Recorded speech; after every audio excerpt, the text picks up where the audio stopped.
ओम शांति। देखिए क्या हुआ जब एक नास्तिक मेडिकल वाले ने बच्चे को दे दिया गलती से जहर।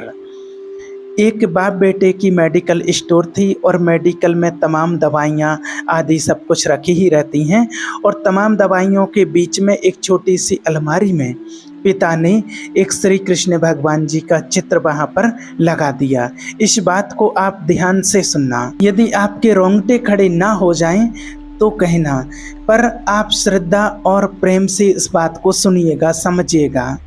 तो उस मेडिकल में एक बूढ़ा बाप बैठा करता था। उसने अभी कुछ साल पहले ही मेडिकल की दुकान बाज़ार में खरीदी और उसने मेडिकल स्टोर चालू किया, दवाई बेचता। और एक कन्हैया की छोटी सी तस्वीर, उसने श्री कृष्ण जी का चित्र एक छोटा सा अपनी दुकान में मेडिकल में लगाया। रोज़ उसमें धूप बत्ती लगाता, अगरबत्ती जलाता और रोज़ कहता भगवान को कि हे नाथ, मैं कभी आपको भूलूँ ना, मुझसे आप कभी दूर मत जाना। और ये कह कर के वो अपनी दुकान चलाता था। उसका बेटा जब पढ़ लिख करके आया तो बाप की दुकान पर बेटा भी बैठने लगा, पर बेटा जो था वो साइंस पढ़ के आया था, विज्ञान पढ़ करके आया था। तो बेटे को भगवान पर कोई बिलीव नहीं था, कोई विश्वास नहीं होता था, कोई यकीन नहीं था, क्योंकि वो साइंस का स्टूडेंट था। तो जब उसके पिताजी धूप बत्ती जलाएं और भगवान के सामने हाथ जोड़ें तो उनका बेटा हंसता था, अरे पापा, पिताजी आप तो पागल हो गए हो, अरे ये क्या भगवान भगवान लगाए रहते हो, कोई भगवान भगवान नहीं होता है, ऐसे कोई कुछ नहीं होता है। हम तो साइंस जानते हैं ना, बड़ा डीप में जानते हैं, गहराई से जानते हैं, समझते हैं। हर चीज़ के पीछे कोई ना कोई लॉजिक होता है, कोई साइंस होता है, समझते हैं इस बात को। बाप ने कहा चल बेटा ठीक है, तुम साइंस जानते हो, अच्छी बात है, पर सुन, ये भगवान है। ये जो तस्वीर देख रहे हो, तू मेरा बेटा है। आज तेरा बाप तेरे से कुछ मांगेगा, कुछ देगा तुम? तो वो बेटा बोला हाँ हाँ पिताजी, ज़रूर आप मांगिए। अच्छा, वो बेटा जो था वो पढ़ा लिखा ज़रूर था, लेकिन साइंस में विश्वास रखता था, लेकिन अपने पिता का बहुत सम्मान करता था, रिस्पेक्ट करता था और आज्ञाकारी था, पर वो रिश्तों को बहुत अच्छे से समझता था। उसके बूढ़े बाप ने अपने बेटे से कहा कि बेटा, मुझे पता है कि मैं मर जाऊंगा तो तुम कन्हैया का ये चित्र हटा देगा दुकान से, क्योंकि तुम भगवान को नहीं मानता है, लेकिन मैं तेरे से हाथ जोड़ करके कहता हूँ कि मेरे मरने के बाद इस दुकान से ये तुम भगवान का चित्र मत हटाना। और मैं एक बात कहूँ बेटा, चल तू भगवान को नहीं मानता मत मान, लेकिन मैं एक बात फिर कहता हूँ, तू एक बार कभी भगवान को आजमा करके देख लेना। तू एक बार कभी भगवान को आजमा करके देख लेना। यदि तेरे आजमाने पर भगवान खरा उतरे तो विश्वास करना, और नहीं तो तू मत करना। पहले इस्तेमाल करें फिर विश्वास करें।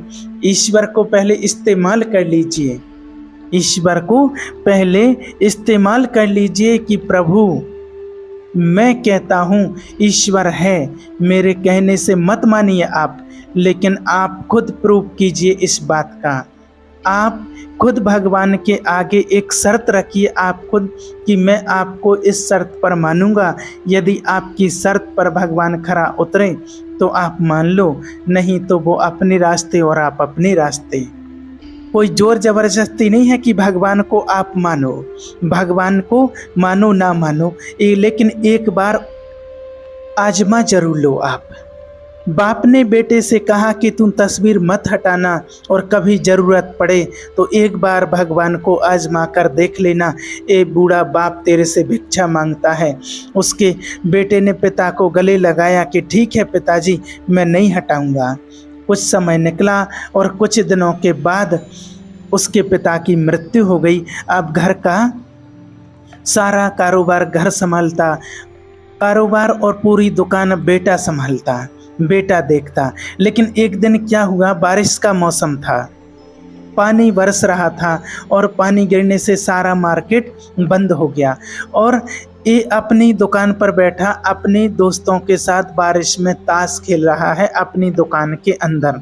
और इसने तो कभी भगवान के चित्र को ना पहुँचा और उस फोटो पर ऐसे धूल जमी है कि वो फोटो में कान्हा तो दिख ही नहीं रहे थे, श्री कृष्णा जी दिख ही नहीं रहे थे, क्योंकि पूजा करने वाला तो मर गया था, बाप तो बचा नहीं और बेटा तो बड़ा विज्ञान जानने वाला था, उसने तो पहुँचा भी नहीं, धूल भी नहीं हटाई, धूल जमी हुई थी। और आज दुकान में ताश खेल रहा था। बारिश होने के कारण लाइट चली गई थी, बिजली कट गई थी और मोमबत्ती जला करके वो ताश का मज़ा ले रहा था अपने दोस्तों के साथ। तभी उसकी दुकान पर एक नन्हा सा छोटा सा बालक आया और उस बालक ने क्या बोला, उस बालक ने उस मेडिकल वाले से, उसकी माँ बीमार पड़ी थी, उसको बहुत तेज बुखार था उसकी माँ को, वो छोटा सा बालक था और डॉक्टर ने कहा था कि जल्दी से ये दवाई लेकर के आओ नहीं तो तुम्हारी माँ मर जाएगी। एक माँ और एक बेटा था, उसका तीसरा कोई नहीं था। अकेली माँ मजदूरी करके अपने बेटे का पालन करती। अभी बेटा लगभग 5-6 साल का ही रहा होगा कि तभी माँ बीमार पड़ जाती है।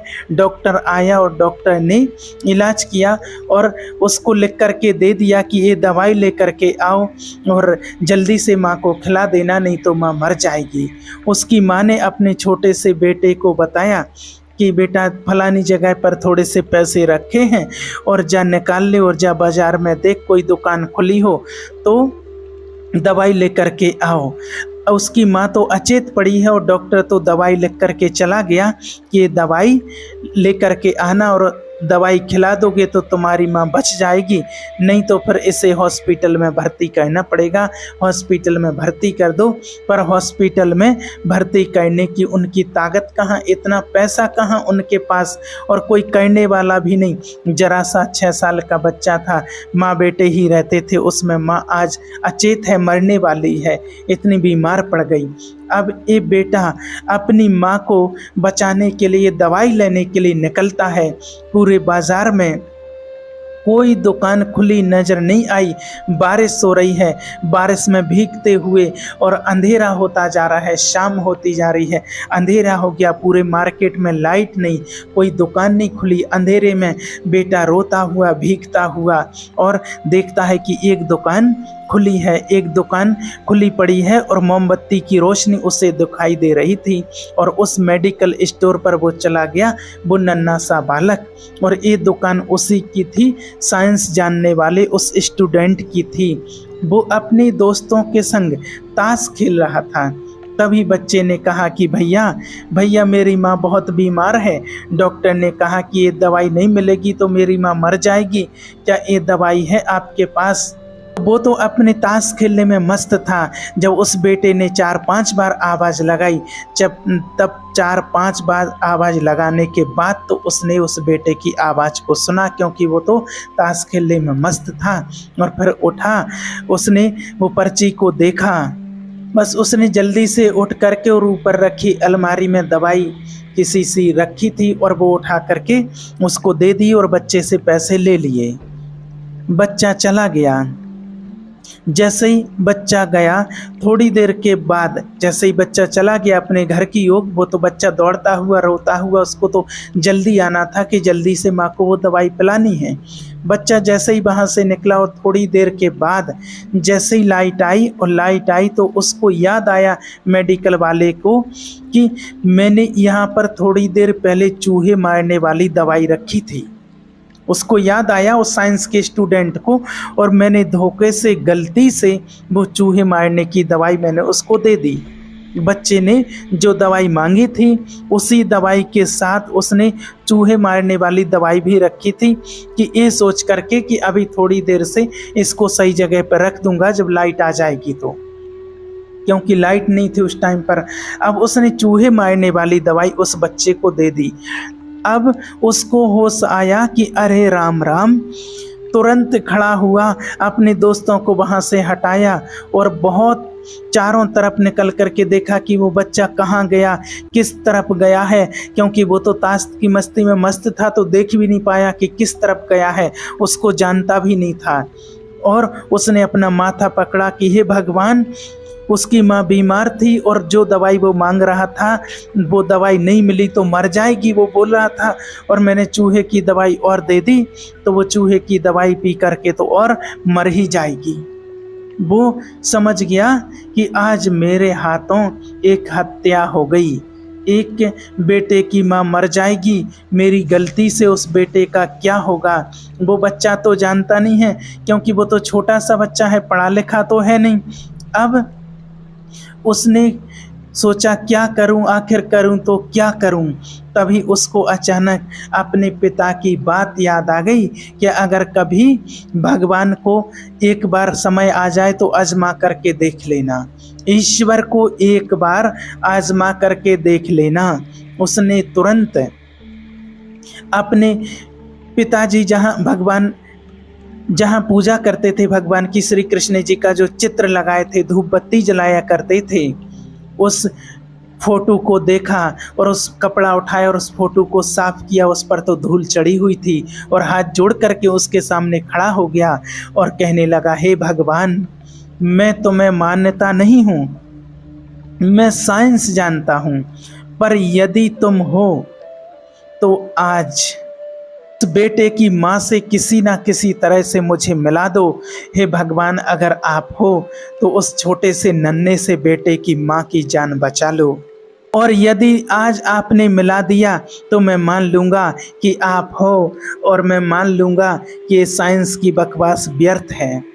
यदि तुम आज मेरी गलती मुझे माफ़ करने का एक मौका तो दो, मेरी गलती हुई है उसे सुधारने का अब कोई चारा, कोई साइंस के पास कोई चारा नहीं बचा, अब तो केवल दुआओं से काम बनेगा।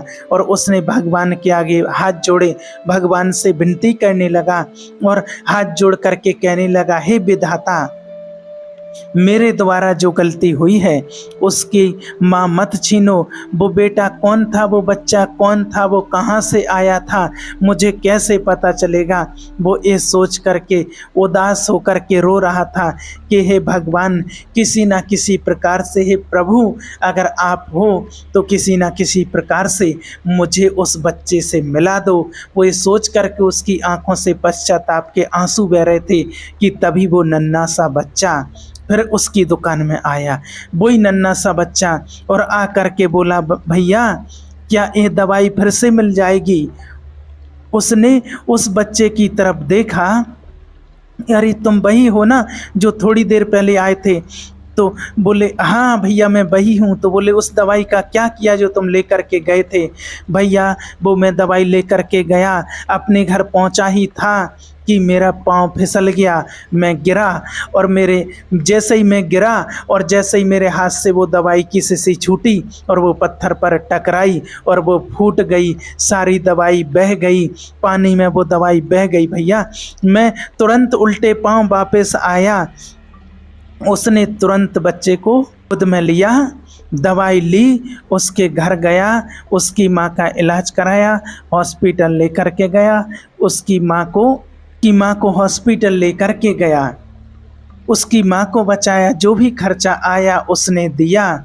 दूसरे दिन आकर अपने मेडिकल स्टोर में उसने श्री कृष्ण जी के चित्र को साफ किया कपड़े से और बोला कि हे प्रभु, इस बीमारी का विज्ञान के पास कोई इलाज नहीं था, कुछ इलाज तो आप ही कर सकते हैं, भगवान ही कर सकते हैं। आज भी डॉक्टर जिनको ये कह देते हैं कि ये 2 दिन के बाद मर जाएगा, डॉक्टर ये कह देते हैं कि अब इसका शायद बचना मुश्किल है, लेकिन प्रभु ही जाने, अगर इसके कुछ पुण्य कर्म अच्छे हैं तो ये बच सकता है, भगवान ही जाने। तो आज भी देखा है कि डॉक्टर जिनको मना कर देते हैं और आज वो कितने सालों तक भी जिंदा रहते हैं। आज इसका जीता जागता उदाहरण हमारे प्रेमानंद महाराज जी जो वृंदावन में रहते हैं वो हैं, और ऐसे कितने ही लोग हैं इसके जीता जागता उदाहरण। लेकिन प्रैक्टिकल में अभी हैं कि जिन्हों को डॉक्टर ने करीब 18-20 साल पहले बोल दिया था कि 2.5-3 साल से ज़्यादा नहीं रह सकते हैं, दोनों किडनियाँ फेल हैं, और आज वो 20 साल हो गए हैं उनको और एकदम स्वस्थ हैं और बढ़िया हैं। आपने भी कई ऐसे लोगों को देखा होगा, कई बार डॉक्टर कह देते हैं कि मर जाएगा 2 दिन बाद, 5 दिन बाद, 1 हफ्ते बाद, 1 महीने बाद, लेकिन डॉक्टर के मना करने के बाद भी वो कितने ही दिनों तक जिंदा रहते हैं, बरसों तक भी जिंदा रह जाते हैं। इसलिए परमात्मा सर्वश्रेष्ठ शक्तिवान है, और उसको विश्वास हो गया था उस साइंस के स्टूडेंट को, और उस दिन से वो साइंस का स्टूडेंट भगवान को मानने लगा, उनके चरणों में गिर पड़ा, और तब से वो भगवान को सच्ची भावना और श्रद्धा से मानने लगा, भगवान पर विश्वास हो गया। कहने का अर्थ ये है कि ईश्वर के ऊपर, मेरे बाबा के ऊपर, मेरे परमात्मा के ऊपर, मेरे भोलेनाथ के ऊपर, मेरे भगवान के ऊपर आपका जरा सा भी संदेह ना हो, रत्ती मात्र बाल बराबर भी संदेह ना हो, ईश्वर पर पूर्ण विश्वास हो, जो करेंगे अच्छा ही करेंगे, सच्चे विश्वास से चलो। आपका एक ही रक्षक है और वो है सिर्फ ईश्वर, उसके अलावा और कोई नहीं। श्री कृष्ण, राम, श्री मन नारायण, कुछ भी कहो, एक ही रक्षक है हमारा, एक ही परमात्मा। इसलिए ईश्वर पर विश्वास करना सीखिए। उस बच्चे ने, स्टूडेंट ने उसकी माँ और बेटे दोनों को बचाया, और उसकी बात उसको याद आया कि मेरे पिता ने कहा था कि एक बार आजमा करके देखना, और जब आजमा करके देखा तो भगवान उसकी कसौटी में खरे उतरे, और भगवान ने आज उसका दिल जीत लिया, और सदा सदा के लिए वो भगवान का हो गया। अब कोई किंतु परंतु कितना भी कहें, अब तो ईश्वर पर कोई संदेह का सवाल ही खड़ा नहीं होता है, क्योंकि हमने आजमा लिया है, हमने प्रभु को आजमा लिया है और प्रभु को पहचान लिया है। अब कोई कुछ भी कहता रहे, लेकिन अब विश्वास डगमगा नहीं सकता है।